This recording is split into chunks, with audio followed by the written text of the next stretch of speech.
Welcome to Pallavi TV.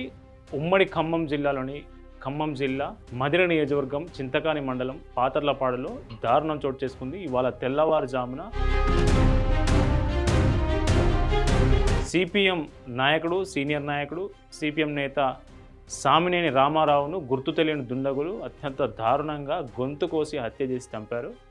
అతని నివాసంలో గొంతు కోసి చంపారు. గొంతు కోసి చంపిన తర్వాత షెడ్డు పక్కనే ఉన్నటువంటి ఒక షెడ్డు, పత్తి షెడ్లో ఆ శవాన్ని తీసుకుపోయి ఆ పత్తిలో పడేసినందుకు రక్తంతో పత్తి మొత్తం ఎర్రగా మారింది. ఎర్ర జెండా సిపిఎం కోసం ఎర్ర జెండాను పట్టుకొని దాదాపు 74 సంవత్సరాలు, ఆయన 50 సంవత్సరాలుగా సిపిఎంలోనే ఉంటున్నారు. సిపిఎం ఎర్ర జెండా అంటే చాలామంది ఖమ్మం జిల్లాకు కంచుకోట. ఆ కంచుకోటలో ఎర్ర జెండా అంటే శ్రామికుల తరఫున, అణగారిన వర్గాల తరఫున కొట్లాడే ఒక జెండాగా ఎర్ర జెండాను చూస్తారు. అట్లాంటి కొట్లాడుతున్న నేతగా పేరున్నటువంటి ఎవరైతే రామారావు ఉన్నారో ఆ రామారావు రక్తంతోనే ఆ పత్తి ఎరుపెక్కింది. తెల్లగున్న పత్తి ఎరుపెక్కడం అసలు దారుణం జరిగింది. ఈ అంశంపై డిప్యూటీ సీఎం బట్టి విక్రమార్క స్పందించారు. ఇట్లాంటి హత్య రాజకీయాలకు తావులేదు ఖమ్మం జిల్లాలో. నిందితుడు వాళ్ళు ఎవరైతే దుండగులు దోషులు ఎవరైతే ఉన్నారో వెంటనే వాళ్ళని పట్టుకోవాలని కమిషనర్, ఖమ్మం జిల్లా కమిషనర్ను ఆదేశించడం జరిగింది. ఖమ్మం జిల్లా కమిషనర్ వెంటనే అక్కడికి వెళ్ళి పాతర్లపాడు గ్రామంకి వెళ్ళి పరిశీలించి forensic team and clues team, dog squad వీళ్ళంతా వచ్చి ఎక్కడకు ఆధారాలు సేకరిస్తున్న పరిస్థితి కనిపిస్తోంది. అయితే ముగ్గురు కమ్యూనిస్టుల కంచుకోట ఖమ్మం.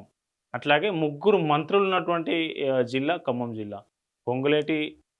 మంత్రి పొంగులేటి, అట్లాగే మంత్రి తుమ్మల, డిప్యూటీ సీఎం బట్టి విక్రమార్క. ఈ ముగ్గురు మంత్రులు కమ్యూనిస్టుల కంచుకోట అయిన ఖమ్మం. అట్లాగే కొత్తగూడెం నుంచి కూనంనేని సాంబశివరావు ఎమ్మెల్యే కూడా ఉన్నారు.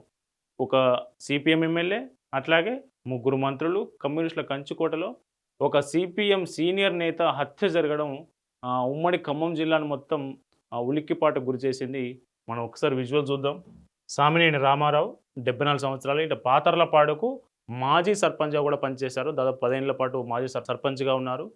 ఇప్పుడు స్థానిక సంస్థల ఎన్నికలు జరగబోతున్న నేపథ్యంలో ఈయనను గుర్తు తెలియని దుండగులు అత్యంత దారుణంగా గొంతు కోసి చంపడం వెనుక వచ్చే స్థానిక సంస్థల ఎన్నికల్లో మళ్ళీ నేను తప్పించాలనే ఉద్దేశంతోనే కొంతమంది కావాలని చేశారని అక్కడున్న స్థానికులు ఆరోపిస్తున్నారు. మరి ఇది చేసింది, ఈ హత్యతో ఎవరికి సంబంధం ఉంది? ఇది రాజకీయపరమైన హత్యనా? ఎందుకంటే ఈయన రాజకీయాల్లో ఉన్నాడు, ప్రజా జీవితంలో దాదాపు 50 సంవత్సరాల నుంచి ఉన్నాడు కాబట్టి ఇది ఖచ్చితంగా రాజకీయ హత్యగానే చూస్తున్నారు చాలామంది. ఇది కావాలనే చేశారని చూస్తున్నారు. మళ్ళీ దీనికి ఈ హత్యకు ఏ పార్టీ నాయకులు, కాంగ్రెస్ పార్టీ నాయకుల, లేదంటే బీఆర్ఎస్ పార్టీ నాయకుల, ఎట్లాగో కాంగ్రెస్ మనకు కమ్యూనిస్టుల కంచుకోట కాబట్టి అక్కడ బీజేపీ తక్కువ, క్షేత్రస్థాయిలో ఉన్న తక్కువనే కాబట్టి ఈ 2 పార్టీలకు సంబంధించిన నాయకుల, లేదంటే ఎవరైనా కక్షపూరితంగా చేశారా, ఎవరైనా డబ్బులు ఇచ్చి ఎవరితోనైనా ఇది జయించారా అనేది పెద్ద ఎత్తున చర్చ జరుగుతుంది రాష్ట్రంలో. మరీ ముఖ్యంగా డిప్యూటీ సీఎం బట్టి విక్రమార్క నియోజకవర్గం, మధిర నియోజకవర్గం, చింతకాని మండలం, పాతర్లపాడు గ్రామం కాబట్టి మధిర నియోజకవర్గంలో బట్టి విక్రమార్క సొంత నియోజకవర్గంలో డిప్యూటీ సీఎం ఎమ్మెల్యేగా ఉన్నటువంటి ఈ నియోజకవర్గంలో ఇట్లాంటి రాజకీయ హత్య జరగడం వెనుక కాంగ్రెస్ నాయకులు ఉన్నారు. కొందరు కాంగ్రెస్ లీడర్ల వల్లే జరిగిందనేది అక్కడ ఉన్నటువంటి మిగతా వాళ్ళు ఆరోపిస్తున్నట్లు మనకు వార్తలు వస్తూ ఉన్నాయి. ఖమ్మం సిపి వచ్చి సంఘటనా స్థలాన్ని పరిశీలించారు. క్లూస్ టీం ద్వారా ఈ ఆధారాలు సేకరిస్తున్నారు. ఎవరు చేశారు ఈ హత్యను, ఎట్లా చేశారు అనేది. కమ్యూనిస్టుల కంచుకోవటం ఖమ్మంలో ఒక సీనియర్ నాయకులైనటువంటి సామినేని రామారావును హత్య చేయడం అక్కడ ఆందోళన కలిగిస్తూ ఉంది. మొత్తానికి ఖమ్మంలో హై టెన్షన్ నెలకొందని చెప్పవచ్చు. అయితే ఈయన సిపిఎం రాష్ట్ర కమిటీ సభ్యుడిగా, అట్లాగే ఆంధ్రప్రదేశ్ రైతు సంఘం ప్రధాన కార్యదర్శిగా కూడా పనిచేశారు సామినేని రామారావు. అట్లాంటి వ్యక్తిని ఇప్పుడు హత్య చేయడం, అది 74 సంవత్సరాల్లో.